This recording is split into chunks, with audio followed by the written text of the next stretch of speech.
The sky is falling. So believed young Chicken Little. Thus she desperately tried to convince everyone she could. The sky is falling, she cried repeatedly.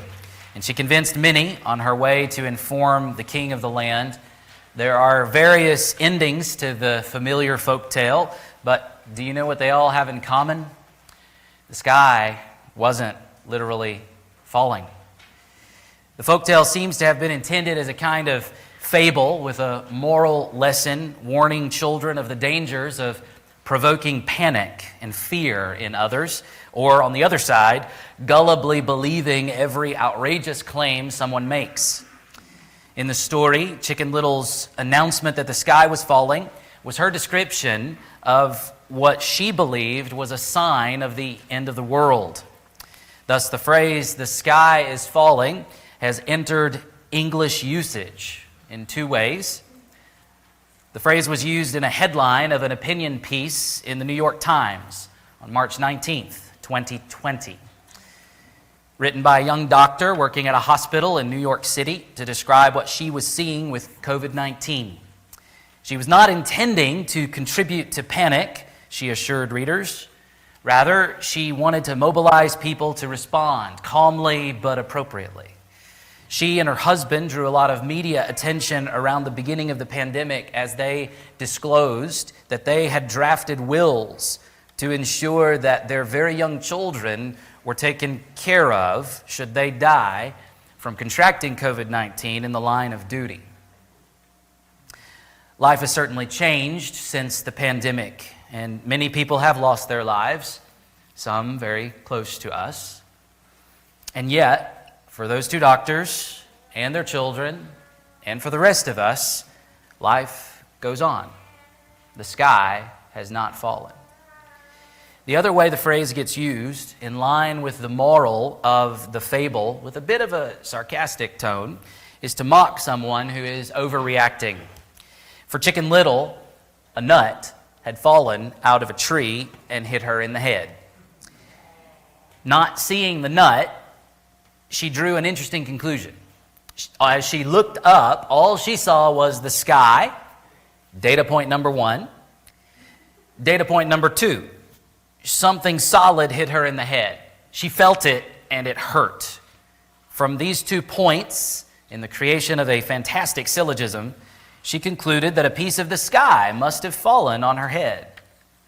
As she announced her conclusion to everyone who would listen, the other animals should have asked some questions, looked for more data, sought more evidence before gullibly giving in to fear. Well, there was one character in the story who didn't believe Chicken Little's report.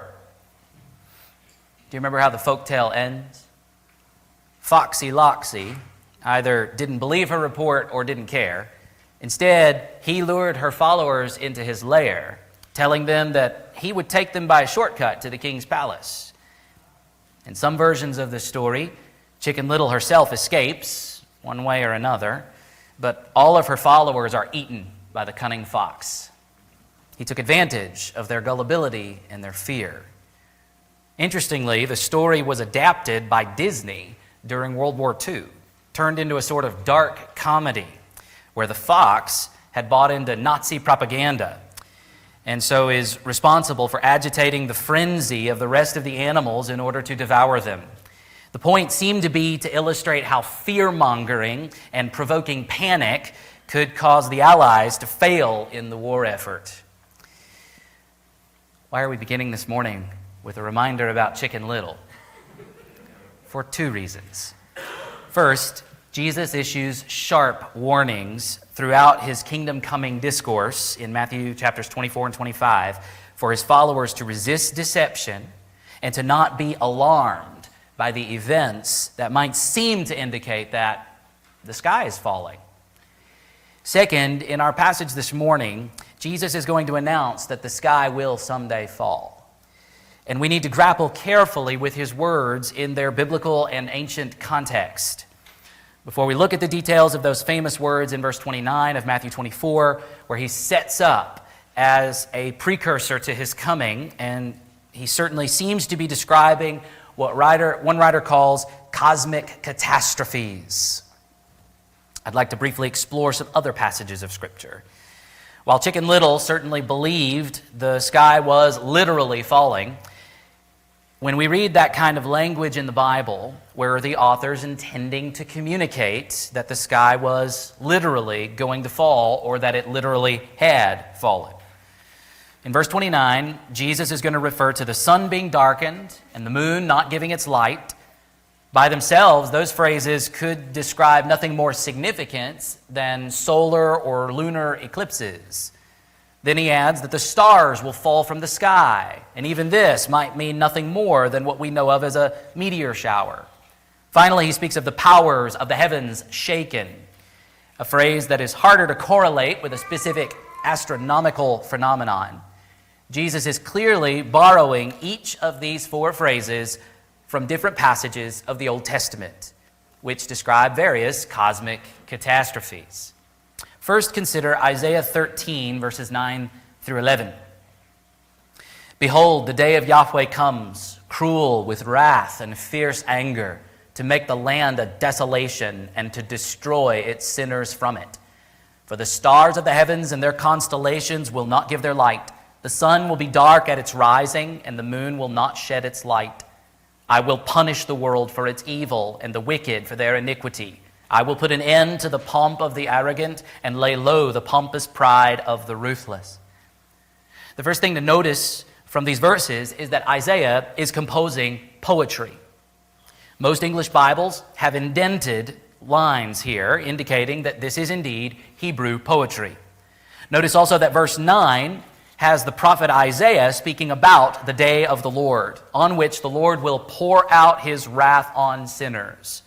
And then verse 11 is Yahweh himself promising to punish the wicked of the world.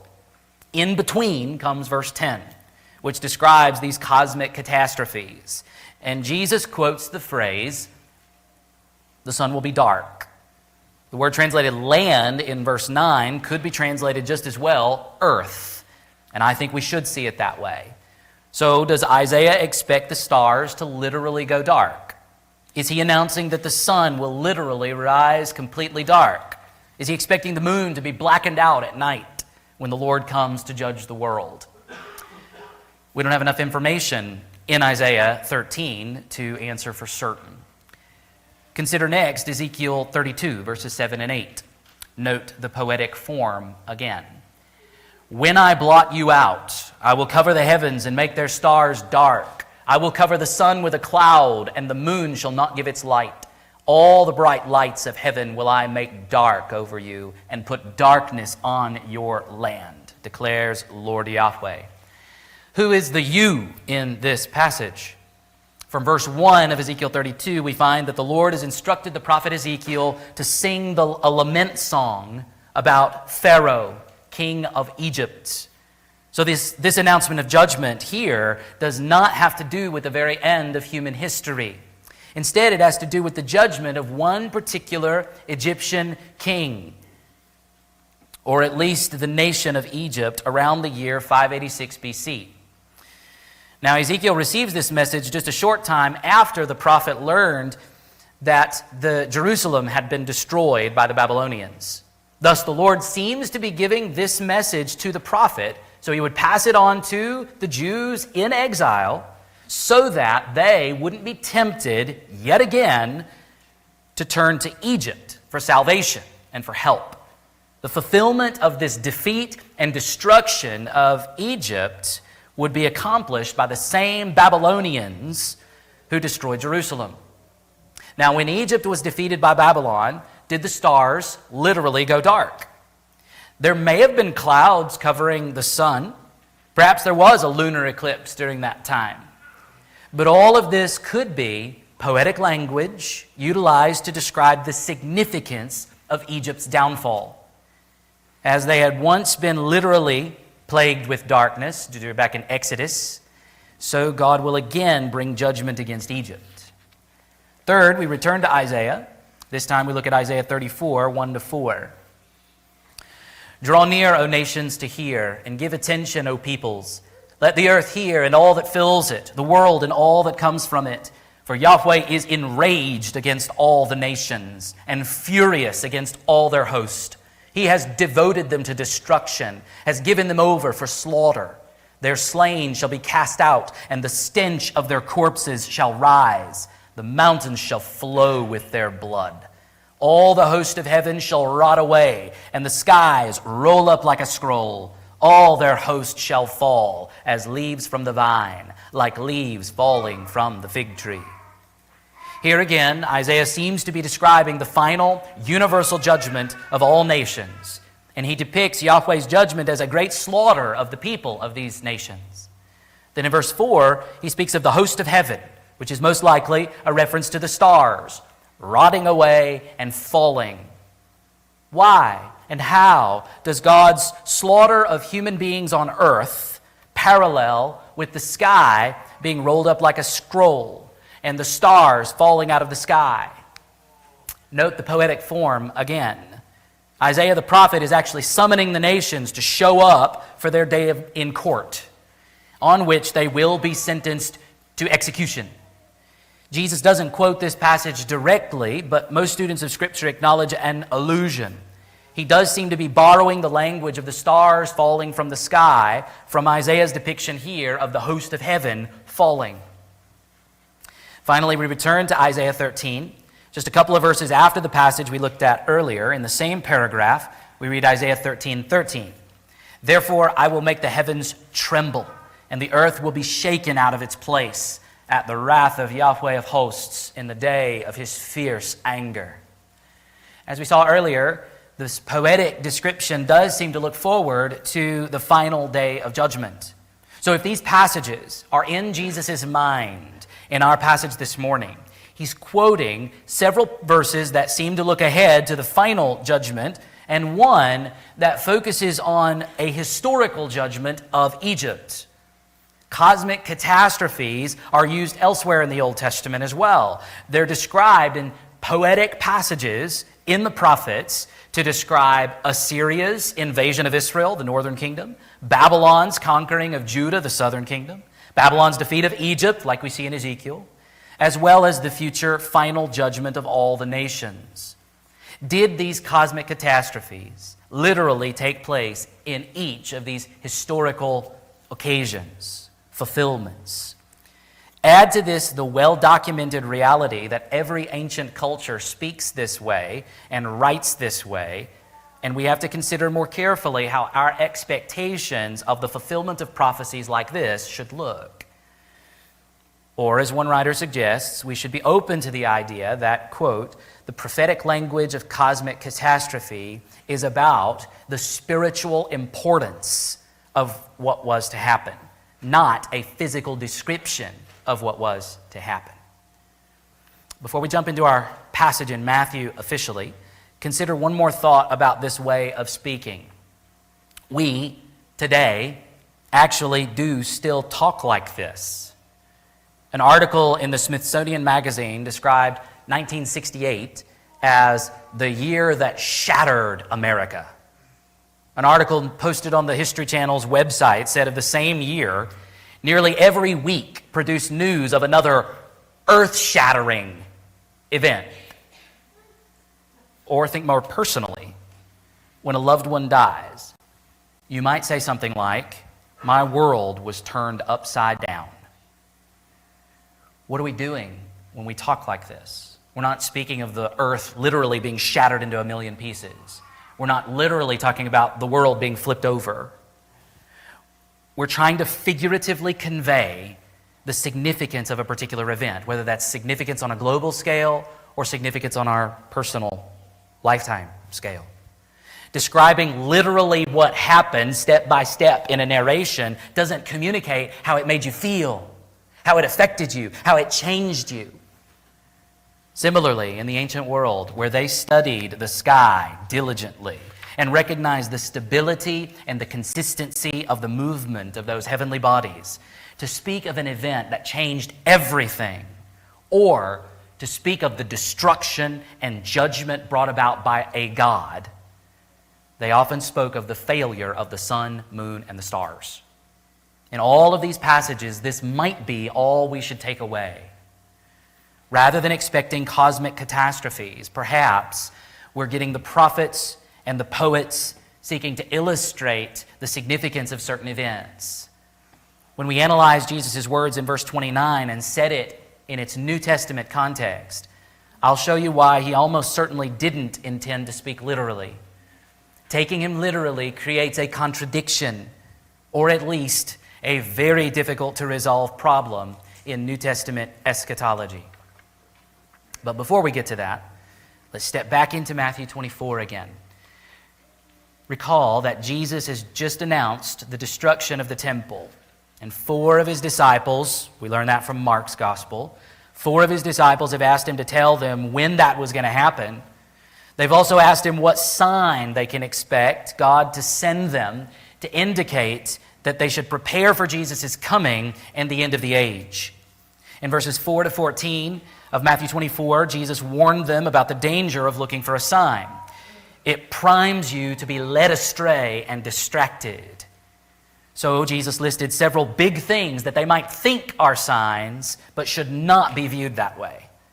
Then in verses 15 to 22, I believe he began answering their first question by telling them something that they would see. The abomination of desolation, which I suggested was fulfilled in the actions of the Jewish zealots, which provoked the Roman armies to surround Jerusalem, destroy the temple, burn the city, and slaughter multitudes. This event produced great tribulation, which would impact his disciples' lives, but it also seems to have contributed to the birth pains, the waves of suffering and tribulation that would characterize history from that day until he does, in fact, return. But Jesus assures his disciples that God will intervene to reduce the suffering and preserve his elect. Now we move into verses 23 to 26, where Jesus warns his followers about counterfeit comings. Matthew 24, 23 to 26. Then if anyone says to you, "Look, here is the Christ," or "There he is," do not believe it. For false Christs and false prophets will arise and perform great signs and wonders, so as to lead astray, if possible, even the elect. See, I have told you beforehand. So if they say to you, "Look, he's in the wilderness," do not go out. If they say, "Look, he's in the inner rooms," do not believe it. Jesus repeats his warning from verse 5. But here, after he draws their attention to the abomination of desolation and the destruction of Jerusalem, he indicates that the same kind of deceivers will be active during the Jewish war and even beyond. History has certainly proven Jesus to be a true prophet. But followers of Jesus throughout the ages need to be on their guard against both those who would claim to be the Messiah, as though the Messiah had returned in some secret fashion, only notifying certain specially chosen followers, and also against false prophets who would claim to speak the word of the Lord, but who are truly peddling cleverly devised myths, seeking to exploit Christians with their false words. As Peter would later say, their condemnation from long ago is not idle, and their destruction is not asleep.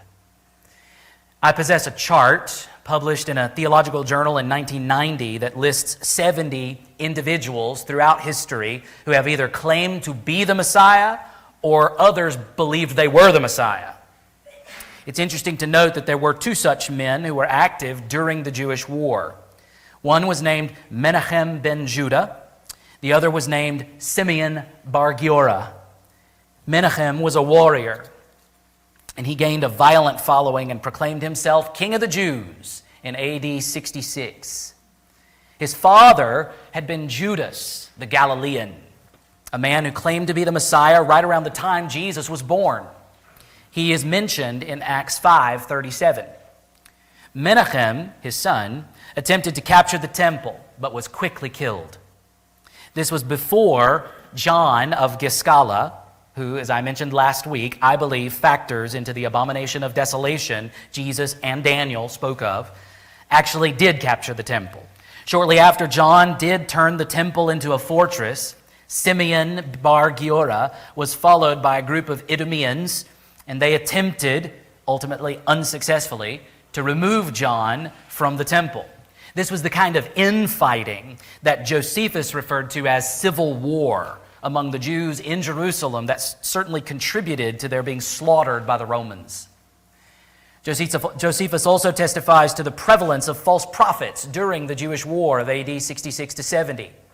And he even records the testimony of several apparent signs and wonders being performed before the city of Jerusalem was utterly destroyed by the Roman armies. Many Jews looked to these signs as indicators from God that he was going to spare Jerusalem and the temple. And as Rome tightened the noose around the temple, people were desperate for salvation, desperate for hope. They were led astray. As the true prophet Jesus had clearly indicated, the city and its inhabitants were doomed. Since that year, AD 70, there have been many more false messiahs, and there have been many, many more false prophets. And so his warning remains relevant for today. Jesus makes it clear that their desire is to deceive those whom God has chosen to save, the elect. But they will ultimately fail. It can be disheartening today to see the number of people who seem to be listening to self-proclaimed prophets on the internet, many of whom are professing Christians. We fear for loved ones who are enamored with the latest prophecies announced on YouTube for the coming year. And it can be alarming to hear how prophetic ministry is elevated in some churches. Nevertheless, while genuine believers might be convinced to believe falsehoods for a time, Jesus assures us here that it is not truly possible for Jesus' elect people to be deceived so as to abandon Jesus. Ultimately, Jesus' point in these verses is summarized in 4 simple statements by Professor Charles Quarles. If someone has to tell you about it, Christ has not returned. If someone attempts to use miracles to convince you, Christ has not returned. If his location is distant or secret, Christ has not returned. If his glory is not displayed for all the world to see, Christ has not returned. And that last statement actually refers to the next verses. Let's look at verses 27 and 28, where Jesus speaks of his clear coming. For as the lightning comes from the east and shines as far as the west, so will be the coming of the Son of Man. Wherever the corpse is, there the vultures gather. Jesus provides 2 interesting illustrations to highlight the obvious nature of his coming. Unlike false messiahs, when Jesus, the true Messiah, returns, everyone will know. No one will have to be told to go to a particular place to find him or to meet with him. As lightning brightens the entire horizon when it strikes, so his coming will be universally bright and clear. Or, in a gruesome image, everyone knows that there must be something dead on the ground when a flock of vultures is seen in the sky, circling a particular area. Likewise, when Jesus returns, everyone will know. While there will continue to be false messiahs and false prophets seeking to distract and deceive God's chosen people, even regarding whether or not Jesus has returned, he has given us these illustrations to protect us from being led astray. But now, in the following verses, he elaborates further on his coming, and he pitches it as a cosmic coming. Look at verses 29 to 31. Immediately after the tribulation of those days, the sun will be darkened, and the moon will not give its light, and the stars will fall from heaven, and the powers of the heavens will be shaken. Then will appear in heaven the sign of the Son of Man, and then all the tribes of the earth will mourn, and they will see the Son of Man coming on the clouds of heaven with power and great glory. And he will send out his angels with a loud trumpet call, and they will gather his elect from the 4 winds, from one end of heaven to the other. If we're tracking with Jesus' references to those days throughout this passage, the tribulation of those days certainly seems to refer to the time period that includes the disciples' lifetime, leading up to and including the destruction of the temple in AD 70, and then following from that year all the way through church history.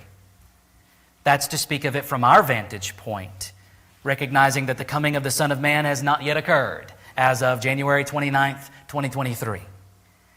The birth pains have continued, but the baby has not yet been born. Here, Jesus' point seems to be to indicate that it is his coming that will put a decisive end to the tribulation. But Jesus speaks of the cosmic catastrophes that we looked at earlier as preceding or accompanying his coming. Jesus' immediately simply indicates that his followers should expect no gap between the period of tribulation and his coming. Nothing else other than Jesus' personal return will end the tribulation, bringing judgment on unbelievers and purifying suffering to believers. As we looked earlier at the Old Testament background to these cosmic catastrophes, I suggested that understanding Jesus to be speaking of the sun literally being darkened, the moon literally not giving its light, and the stars literally falling from the sky creates a potential contradiction with other New Testament passages regarding the sequence of end times events. The whole sequence of end times events is highly debated, so maybe there's no contradiction at all. You be the judge for yourself. One way to solve the problem could be to see these events that Jesus is describing here as relatively ordinary, eclipses and meteor showers. But I don't know of anyone who sees it that way. Most folks who want to take Jesus literally here believe he is describing the end of the space-time universe. He's describing the literal end of this world. What these students of Scripture seem to fail to notice is that this cannot be made to fit with the sequence of events lined out in the book of Revelation. If, as Jesus says here, these cosmic catastrophes occur immediately after the tribulation of those days, but before, or even at the same time as, the Son of Man coming on the clouds of heaven, this would contradict the depiction of Jesus' coming as being before the millennium of Revelation 20. I assume, and it is an assumption, during the millennium the sun will still be shining during the day. The moon will still be bright at night, and the stars will still take their course through the sky. The Bible does seem to anticipate the destruction of the material universe. Perhaps the clearest passage communicating that idea is 2 Peter 3:10. But the day of the Lord will come like a thief, and then the heavens will pass away with a roar, and the heavenly bodies will be burned up and dissolved, and the earth and the works that are done on it will be exposed. This must line up with Revelation 20:11, which is describing what happens after the millennium. Then I saw a great white throne, and him who was seated on it. From his presence, earth and sky fled away, and no place was found for them. The exposure of the works done on earth, mentioned in Peter, seems to be elaborated in Revelation 20 as the final judgment in front of this great white throne, which happens after the material universe goes away, which happens after the millennium. So, with those chronological indicators in place from Peter and Revelation, I'm compelled to take Jesus' words about cosmic catastrophes figuratively, just as they were probably intended in every passage of the Old Testament. British scholar Tom Wright summarizes how Jewish writers, after the Old Testament period of history, had developed their expectations about the future and the end times. He writes, within the mainline Jewish writings of this period, covering a wide range of styles, genres, political persuasions, and theological perspectives, there is virtually no evidence that Jews were expecting the end of the space-time universe. There is abundant evidence that they, like Jeremiah and others before them, knew a good metaphor when they saw one, and used cosmic imagery to bring out the full theological significance of cataclysmic socio-political events. The end of a nation, the stars fall from the heavens. The conquering of a country, the sun goes black in the sky. If that's so, what is Jesus saying here? He's saying that his return is going to turn the world upside down. His return is going to end the normal pattern of tribulation and suffering for God's people. His return is going to bring swift destruction to those who have promoted persecution and tribulation in this world. His return is going to set the stage for the final judgment. Thus, the mention of cosmic catastrophes here is meant to vividly depict the universal significance of the coming of the Son of Man that he's about to describe. Maybe that's all. Jesus adds in verse 30, "Then will appear in heaven the sign of the Son of Man." There's all kinds of debate, surprise, surprise, about what Jesus means here. But what seems clear, and is generally agreed upon, is that he is connecting with the second question the disciples asked. What will be the sign of your coming and of the end of the age? They were seeking a single sign that would indicate Jesus is coming, which would establish the end of the age. Jesus warned them about seeking for a sign, and here he gives them a sign. This seems similar to how he answered the Jewish leaders when they asked him for a sign back in Matthew 12, verses 39 and 40. But he answered them, "An evil and adulterous generation seeks for a sign, but no sign will be given to it, except the sign of the prophet Jonah. For just as Jonah was 3 days and 3 nights in the belly of the great fish, so will the Son of Man be 3 days and 3 nights in the heart of the earth." Jesus first says that there would be no sign, but then he offers the sign of Jonah. As we saw when we looked at that passage before, the sign is not the same kind of thing that the Jewish leaders were asking for. They wanted some miraculous demonstration of power that would prove Jesus' authority and identity. Instead, he simply tells them to go read the book of Jonah again and to see there a depiction of Jesus dying and rising from the dead on the 3rd day. Jonah himself was the sign. So, likewise, in this passage, the sign of the Son of Man seems to be Jesus himself coming on the clouds of heaven. Thus, in his directly addressing the disciples' request for a sign, don't miss the hint of a rebuke here. They want a sign of his coming, and he simply says, "Your sign is my coming. Look to that and not anything else." As in verses 4 to 14, Jesus doesn't want them distracted by other things. He wants them to simply look for him, period. But then Jesus tells what will happen as a result of his appearing in the sky. He says there in the middle of verse 30, "And then all the tribes of the earth will mourn." He's again referencing the Old Testament. Here he's borrowing from Zechariah 12, verses 10 to 14. Rather than unpacking that connection this morning, I think it would be more helpful and take less time to see how what Jesus says lines up with John's usage of the same verses and the same phraseology in Revelation 1:7. "Behold, he is coming with the clouds, and every eye will see him, even those who pierced him, and all tribes of the earth will wail on account of him. Even so, amen." Given the unfolding of the visions of Revelation, when Jesus arrives in chapter 19, riding the white horse, there is no response of repentant mourning.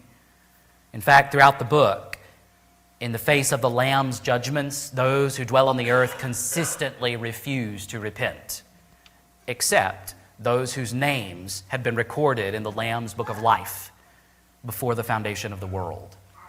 In other words, Revelation depicts the elect as responding to the proclamation of the gospel, while everyone else happily gives their allegiance to the beast. When Jesus shows up to bring a final end to the beast's tyranny, it will be too late to respond with repentance. Instead, there will be the hopeless mourning expressed by all people in the vision John records in Revelation 6. After John sees the 6th seal being opened, he describes cosmic catastrophes that echo Jesus' words and other Old Testament passages. And then John records what he hears all people saying in verses 15 to 17. "Then the kings of the earth and the great ones and the generals and the rich and the powerful and everyone, slave and free, hid themselves in the caves and among the rocks of the mountains, calling to the mountains and rocks, Fall on us and hide us from the face of him who is seated on the throne and from the wrath of the Lamb. For the great day of their wrath has come, and who can stand?"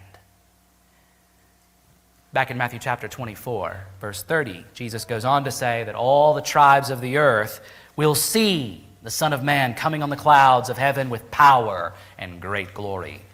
Here, Jesus clearly identifies himself as the Son of Man of the vision recorded in Daniel 7, verses 13 and 14. The coming of the Son of Man in Daniel 7 is the coming of a human from earth to heaven to receive universal kingship and everlasting dominion over the whole world. We might say that Daniel sees one like a son of man, this human figure, receive all authority on heaven and earth. Thus, Daniel sees Jesus' ascension in a prophetic vision. Here, however, Jesus indicates that the Son of Man who came to heaven from earth will receive his universal authority and then will come back to earth from heaven in the future. This is how the angels could say to the disciples in Acts 1:11, "Men of Galilee, why do you stand looking into heaven? This Jesus, who was taken up from you into heaven, will come in the same way as you saw him go into heaven." That is, they saw him go up in the clouds, and therefore he will come again with the clouds and great glory. Jesus had already told them of this, but in Acts 1, prior to the day of Pentecost and the Spirit's coming, they still had not connected the dots. Finally, in Matthew 24:31, I believe Jesus is describing what we often call the rapture. Look at verse 31 again. "And he will send out his angels with a loud trumpet call, and they will gather his elect from the four winds, from one end of heaven to the other." That the Son of Man can claim the angels as his own testifies to his divinity. Jesus commands the angels, and they do his bidding. Earlier in Matthew's gospel, we heard about Jesus sending out his angels to do some gathering, but it wasn't his elect being gathered. In Matthew 13:40-42, as Jesus explains the parable of the wheat and the weeds, he said, "Just as the weeds are gathered and burned with fire, so will it be at the end of the age. The Son of Man will send his angels, and they will gather out of his kingdom all causes of sin and all lawbreakers, and throw them into the fiery furnace. In that place there will be weeping and gnashing of teeth." At the end of the age, when the Son of Man comes on the clouds, the angels are going to have work to do. They will gather those whom God has chosen to save, Jesus' elect, from all over the world. Jesus doesn't specify where they are gathered or what happens next. From the parable, we learn that he would send the angels to gather all unbelievers, and then they would toss those unbelievers into hell, which is their eternal destination. Between these two gatherings, the book of Revelation will show that there is a 1,000-year separation. In Matthew 24:31, this gathering is said to be from one end of heaven to the other. An interesting way of saying from everywhere. However, saying it just like this, Jesus is surely suggesting that this is the ultimate fulfillment of the promise, worded similarly in Deuteronomy 30, verse 4. As the Lord promised through Moses that the people of Israel would rebel and be sent into exile, he also promised that he would restore and regather them out of exile.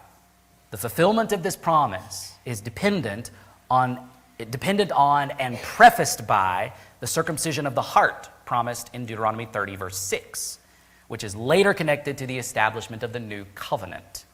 Thus, the regathering of Israel,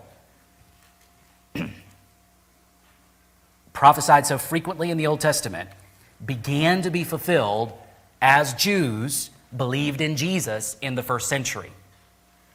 But the full and final restoration and regathering of God's people, Jew and Gentile together, would not come until the resurrection of the dead at the Messiah's final coming. Notice also the trumpet blast. that prompts the angels to go out on their gathering mission. Paul refers to this same trumpet blast in 1 Corinthians 15, 51 and 52. Behold, I tell you a mystery.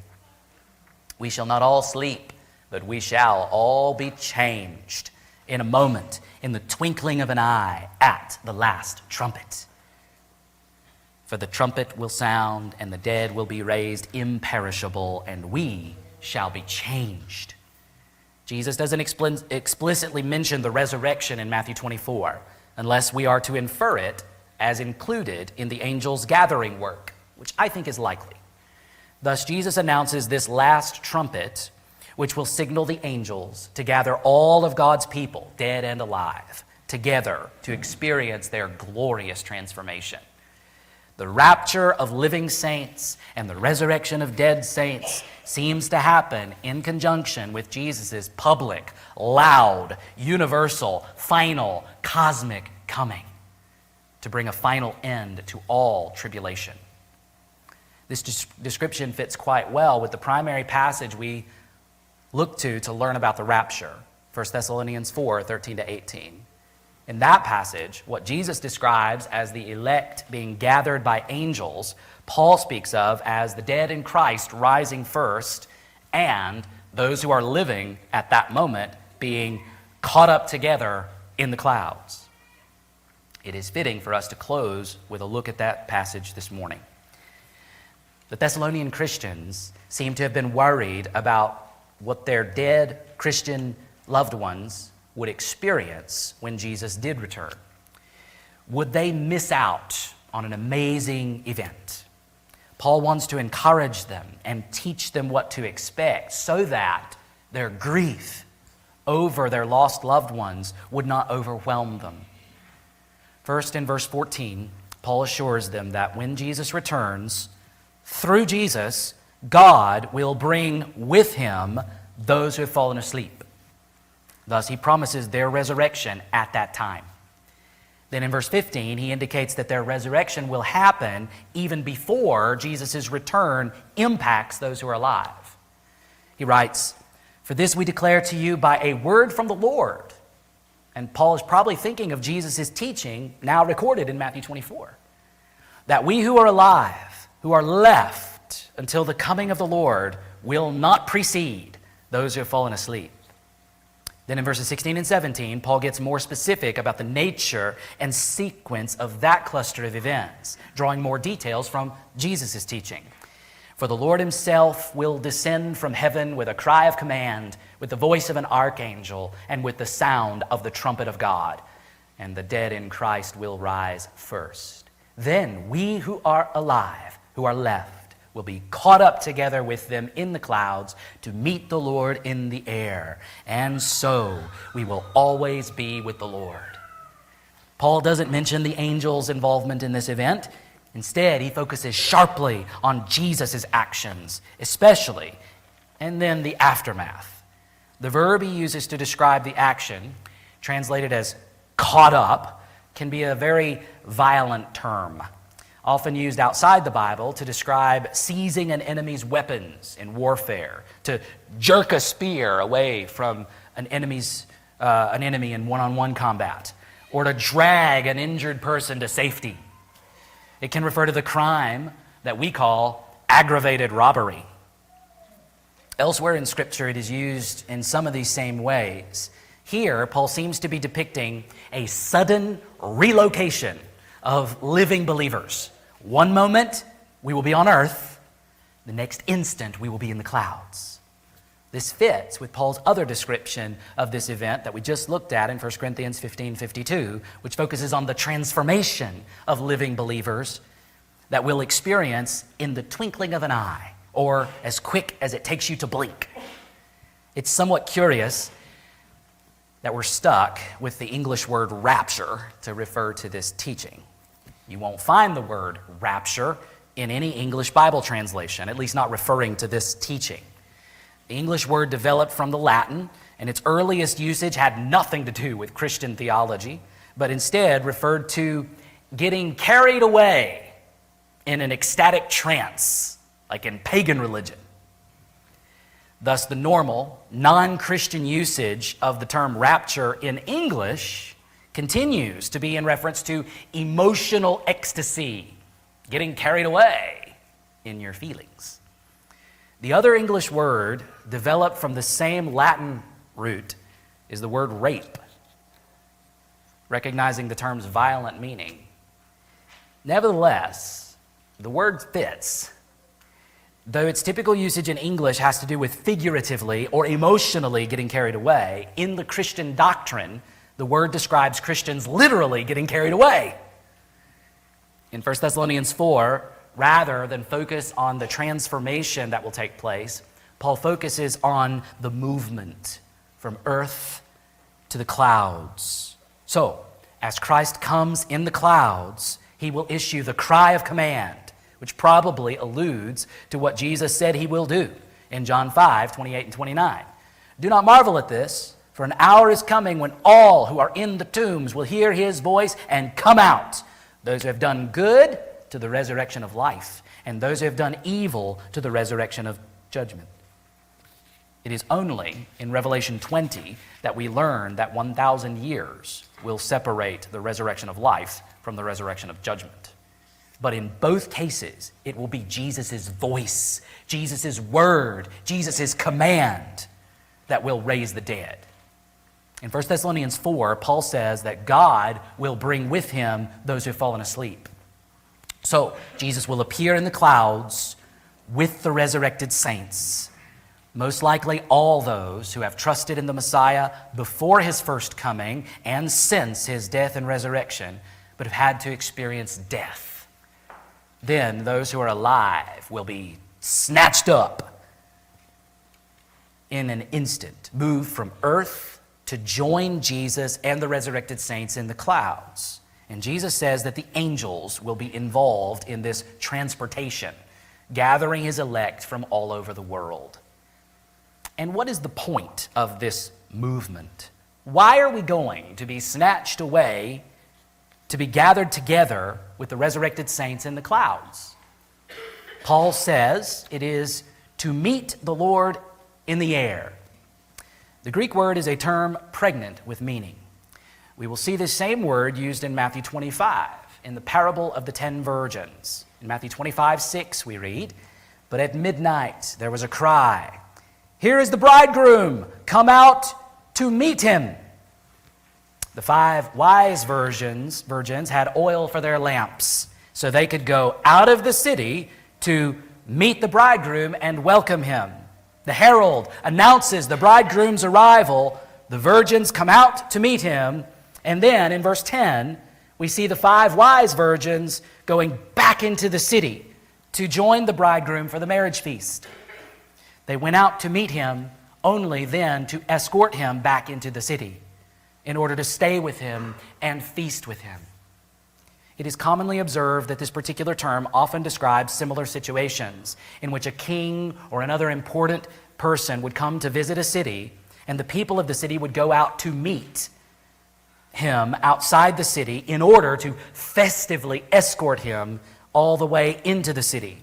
Jesus actually experienced this when he rode the donkey into Jerusalem. There was a crowd in Jerusalem that came out of the city to meet him, and then they escorted him right back into the city. This seems to be why Paul chooses this very specific term in 1 Thessalonians 4.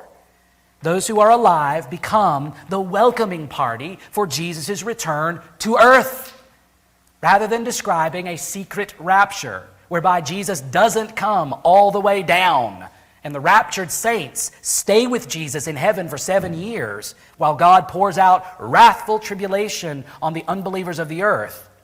The cry of command, the trumpet blast, and perhaps the most important detail, the fact that Paul says the Lord himself will descend from heaven, implying that he's coming all the way down from heaven to earth. All of these things suggest that Paul has in view the resurrection of dead saints, the rapture of living believers, all in connection with his universally visible second coming to personally execute the wicked and to initiate the millennium. Paul, in this passage, doesn't tell us what happens next. Instead, he simply says at the end of verse 17, and so we will always be with the Lord, which is to say, wherever the Lord goes, we go. So if other passages of Scripture indicate that he's coming to the earth, then we will go with him and we will stay with him forever. This is our great hope. In 2 Timothy 4:8, we are encouraged to love Jesus' appearing, to love his second coming. Do you love it? Or are you so distracted by figuring out everything that might happen beforehand? Or are you so worried about the tribulation and the Antichrist and the mark of the beast that when you think about Jesus' second coming, you don't really think about Jesus and the transformation that's promised? Christian, love Jesus' appearing. Love the promise of his coming. Let nothing divert your affections. Paul promises to all who have loved his appearing that the Lord will award them with the crown of righteousness. Don't you want that? Whatever it is. Studying eschatology should and can grow your affection for Jesus and specifically love for his coming. That has been the effect in my life. When I think about Jesus' return and everything I see in the Scriptures surrounding that event and connected with that event and flowing out of that event, everything else fades into the background.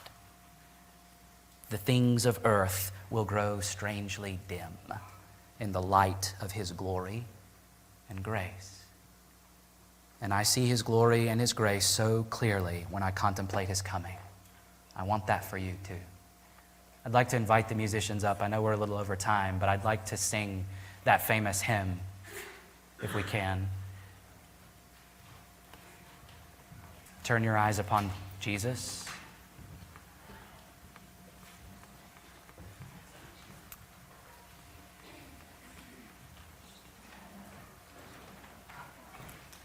Might have to grab a hymnal.